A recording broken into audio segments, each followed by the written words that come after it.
నమస్తే, welcome to Andhra Prabha. This is Tejaswi. Group 1 అభ్యర్థులు కేంద్ర హోంశాఖ సహాయ మంత్రి బండి సంజయ్ను కలిశారు.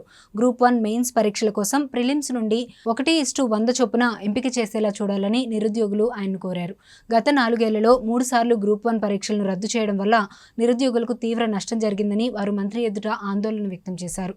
రాష్ట్రంలో అధికారంలోకి వస్తే 1:100 చొప్పున మెయిన్స్కు ఎంపిక చేస్తామని గత ఎన్నికల్లో కాంగ్రెస్ నేతలు హామీ ఇచ్చిన విషయాన్ని నిరుద్యోగులు గుర్తు చేశారు. అధికారంలోకి వచ్చిన 6 నెలలైనా పట్టించుకోవడం లేదని నిరుద్యోగులు వాపోయారు. గ్రూప్ 1 పోస్టులు అత్యధికంగా ఉండటం వల్ల 1:50 చొప్పున మెయిన్స్కు ఎంపిక చేస్తే నిరుద్యోగులకు తీవ్ర నష్టం జరుగుతుందని ఆందోళన వ్యక్తం చేశారు. కేరళ రాష్ట్రంలో గ్రూప్ 1 మెయిన్స్కు 1:75 చొప్పున ఎంపిక చేసిన విషయాన్ని గుర్తు చేశారు. గతంలో వైఎస్ రాజశేఖర రెడ్డి ప్రభుత్వం 1:100 చొప్పున మెయిన్స్కు ఎంపిక చేశారన్నారు. ఇచ్చిన హామీ నెరవేర్చకపోతే భారీ ఎత్తున ధర్నా చేస్తామని నిరుద్యోగులు తెలిపారు. నిరుద్యోగుల డిమాండ్ న్యాయమైనదేనని బండి సంజయ్ అన్నారు. ఎన్నికల్లో ఇచ్చిన హామీ మేరకు 1:100 చొప్పున మెయిన్స్కు ఎంపిక చేయాలని బండి సంజయ్ అన్నారు. నిరుద్యోగుల డిమాండ్ను రాష్ట్ర ప్రభుత్వం దృష్టికి తీసుకెళ్తానని హామీ ఇచ్చారు.